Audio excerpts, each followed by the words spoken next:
Hello दोस्तों, आपके अपने इस यूट्यूब चैनल में आप सभी का बहुत बहुत स्वागत है, अभिनंदन है।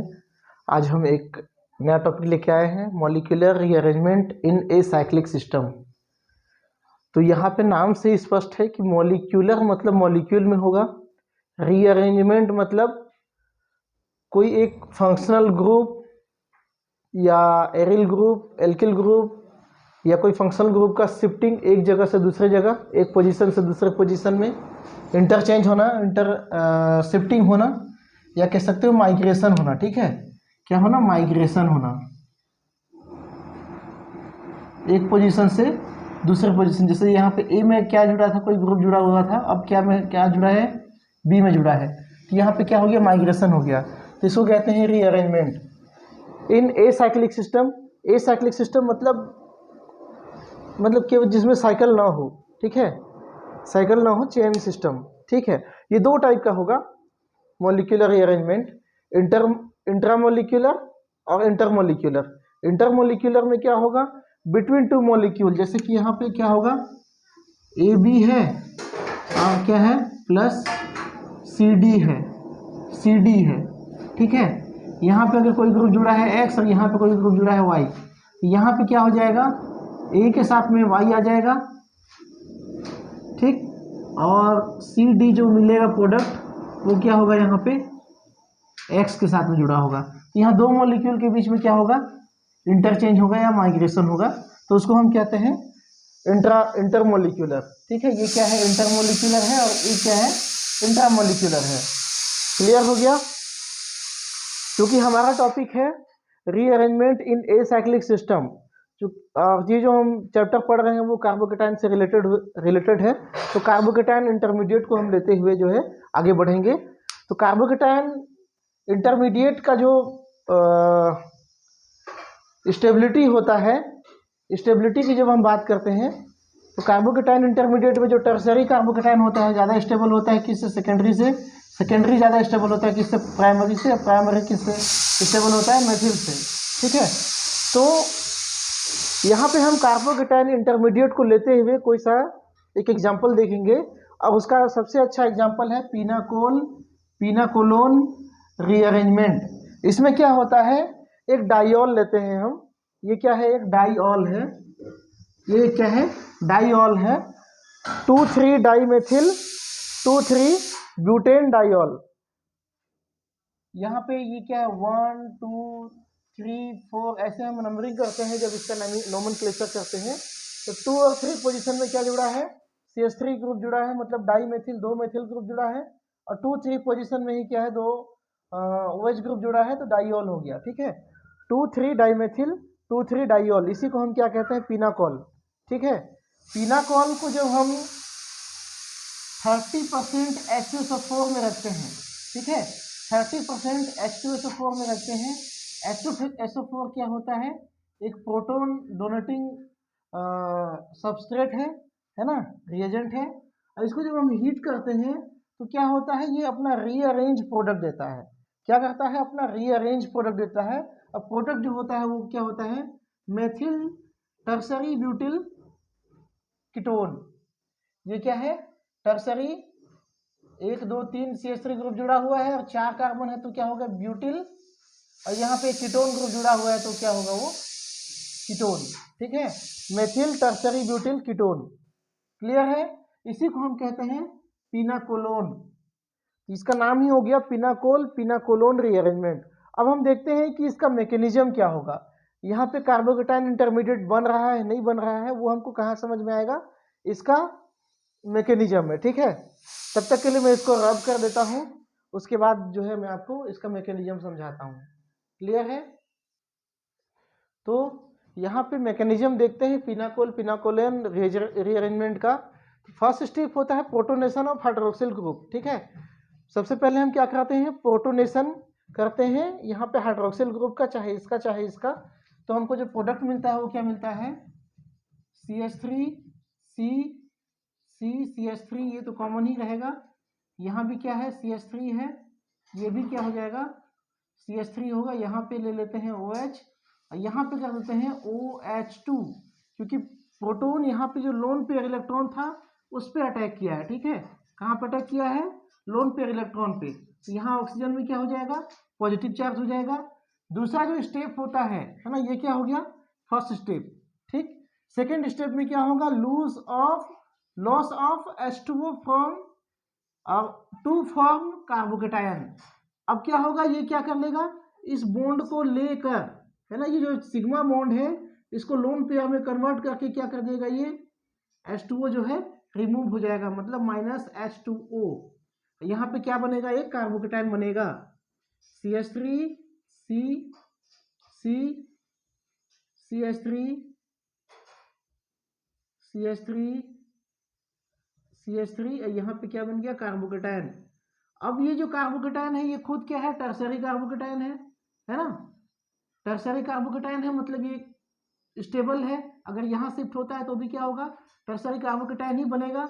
लेकिन यहाँ पे होती है शिफ्टिंग, यहाँ पे होती है क्या? शिफ्टिंग, 1 2 शिफ्ट, है ना, 1 2 शिफ्ट ऑफ मेथिल ग्रुप। चूंकि यहाँ पे मेथिल ग्रुप है तो क्या होगा? मेथिल ग्रुप ही शिफ्ट करेगा। क्यों करेगा मैं आगे बताता हूँ, ठीक है। बन जाएगा क्या? CH3 COH carbocation, CH3 CH3 CH3। देखिए ये वाला जो मेथिल है वो कहाँ शिफ्ट किया? दूसरे पोजीशन पे, ठीक है। 1 2 शिफ्ट, चाहे इसको 1 मानो चाहे इसको 1 मानो, दोनों तरफ से अभी इसको 1 मानना पड़ेगा। क्यों? क्योंकि यहाँ पे OH है, ठीक है। तो 1 2 शिफ्ट हुआ। यहाँ पे जो कार्बोकेटायन बनता है ये रेजोनेटिंग स्ट्रक्चर देता है, किसके साथ में? ऑक्सीजन के लोन पेयर के साथ में, ठीक है। इसलिए ये भी टर्सरी कार्बोकेटायन ही है, लेकिन क्या होगा? मोर स्टेबल कार्बोकेटायन होगा, है ना, मोर स्टेबल कार्बोकेटायन होगा। इसको कह सकते हैं ऑक्सोनियम आयन। ये होगा आपका ऑक्सोनियम आयन। इसको टर्सरी नहीं कह सकते, इसको कह सकते हैं आप ऑक्सोनियम आयन। ऑक्सोनियम आयन क्या होता है? टर्सरी से मोर स्टेबल होता है। ये यहाँ पे आपको याद रखना पड़ेगा। क्यों? क्योंकि यहाँ पे रेजोनेटिंग स्ट्रक्चर बन सकता है, कभी कभी मतलब पॉजिटिव चार्ज कार्बन पे, कभी पॉजिटिव चार्ज ऑक्सीजन पे। इसका एक रेजोनेटिंग स्ट्रक्चर मैं बना रहा हूँ यहाँ पे कुछ इस तरह से, ठीक है।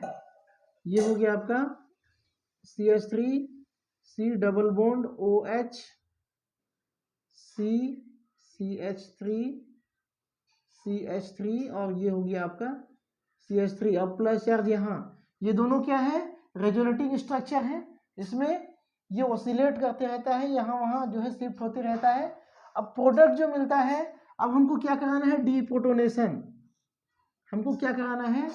ये था थर्ड स्टेप, और यहाँ पे हो जाएगा फोर्थ स्टेप। फोर्थ स्टेप में क्या होगा? डीप्रोटोनेशन होगा, मतलब loss of hydrogen plus ion या proton to form final product. अब यहाँ से हम प्रोटोन को निकाल देंगे, मतलब ये जो बॉन्ड है H वाला जो बॉन्ड है, इसके दोनों इलेक्ट्रॉन को क्या करेगा? यहाँ पे छोड़ के प्रोटोन जो है निकल जाएगा। तो ये ऑक्सीजन के पास फिर से क्या आ जाएंगे? Lone pair. तो यहाँ पे आपका आ गया C double bond O CH3।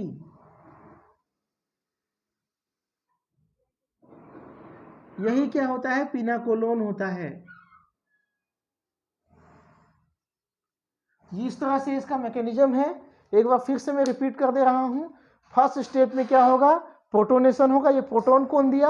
आपने पहले देखा है H2SO4 हम यहाँ पे यूज किए हैं, ठीक है। H2SO4 क्या देता है? प्रोटोन देता है, और क्या बनाता है? यहाँ पे H2O बनाता है, ठीक है। मतलब यहाँ पे एक प्रोटोन देगा ऑक्सीजन का लोन पेयर को लेकर, यहाँ पॉजिटिव चार्ज देगा। पॉजिटिव चार्ज देने के बाद में क्या हो जाता है? ये पॉजिटिव चार्ज जो है सिग्मा बॉन्ड को लेते हुए H2O बना के बाहर निकल जाता है। अब सिग्मा बॉन्ड यहाँ खत्म हो गया, मतलब यहाँ पे क्या आ जाएगा? प्रोटोन आ जाएगा, क्योंकि कार्बन का इलेक्ट्रॉन को भी कौन ले गया? ऑक्सीजन ले गया, H2O ले गया, ठीक है। यहाँ पे क्या बनता है? टर्सरी कार्बोकेटायन बनता है। यहाँ पे होता है 1 2 शिफ्ट। क्यों? क्योंकि यहाँ पे 1 2 शिफ्ट कराने पर ऑक्सोनियम आयन बनता है, जो इस कंपाउंड से, इस वाले इंटरमीडिएट से ये वाला इंटरमीडिएट ज्यादा स्टेबल होता है। अगर मैं इसका एनर्जी लेवल डायग्राम अगर मैं बना दूं कुछ इस तरह से, ठीक है। तो ये जो रिएक्शन होगा ये हो जाएगा आपका कुछ इस तरह से, ठीक है, कुछ इस तरफ, ठीक। चलिए इसको इसके लिए भी दिखा देते हैं, ठीक है, इसके लिए भी दिखा देते हैं। चलिए इस तरह से यहाँ पे मैं 1 2 3 पोजीशन डाल दे रहा हूँ। यहाँ पे 1 ये वाला है, या इसको ए बी सी लिख दे रहा हूँ मैं, सबसे अच्छा, क्योंकि 1 2 3 हम डाले हैं, ठीक है। ए बी सी, ए वाला ए है, ये क्या है, बी है, और ये क्या है, सी है, ठीक है। ये क्या है, सी है। वैसे ये तो सी को दिखाने की जरूरत नहीं है, दोनों में कोई डिफरेंस नहीं है, केवल यहाँ पे क्या होगा, डीप्रोटोनेशन होगा, इसलिए आप केवल ए और बी ही दिखाएं तो ज़्यादा बेहतर होगा, ठीक है। ये प्रोडक्ट जो है मिल गया हमको, यहाँ पे रिएक्टेंट होगा, ठीक है, रिएक्टेंट होगा। तो यहाँ पे क्या होता है कि ऑक्सोनियम आयन मोर स्टेबल होता है किससे, टर्सरी कार्बोकेटायन से। इस वजह से यहाँ पे ये जो पॉजिटिव चार्ज है वो यहाँ शिफ्ट होता है, और जो CH3 है वो यहाँ शिफ्ट हो जाता है, 1 2 शिफ्ट होता है, ठीक है। क्योंकि इस शिफ्ट होने के बाद में ये पॉजिटिव चार्ज क्या करना चाहेगा, लूज करना चाहेगा।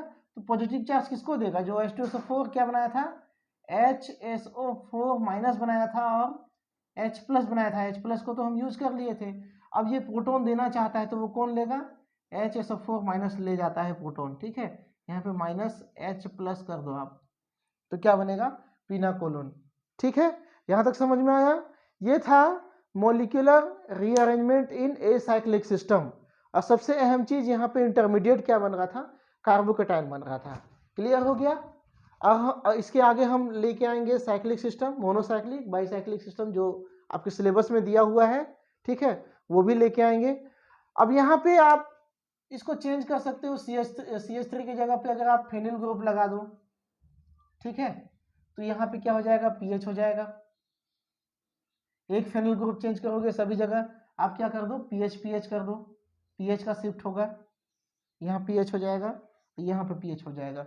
जहां जहां मैं गोल कर रहा हूँ वहां पे क्या हो जाएगा, पीएच हो जाएगा। मैं लिख नहीं सकता अभी, टाइम लगेगा, ठीक है। आप यहाँ पे पीएच दोनों जगह कर सकते हो, है ना, और भी एग्जाम्पल है, आप पीएच कर सकते हो दोनों जगह, यहाँ भी पीएच हो जाएगा।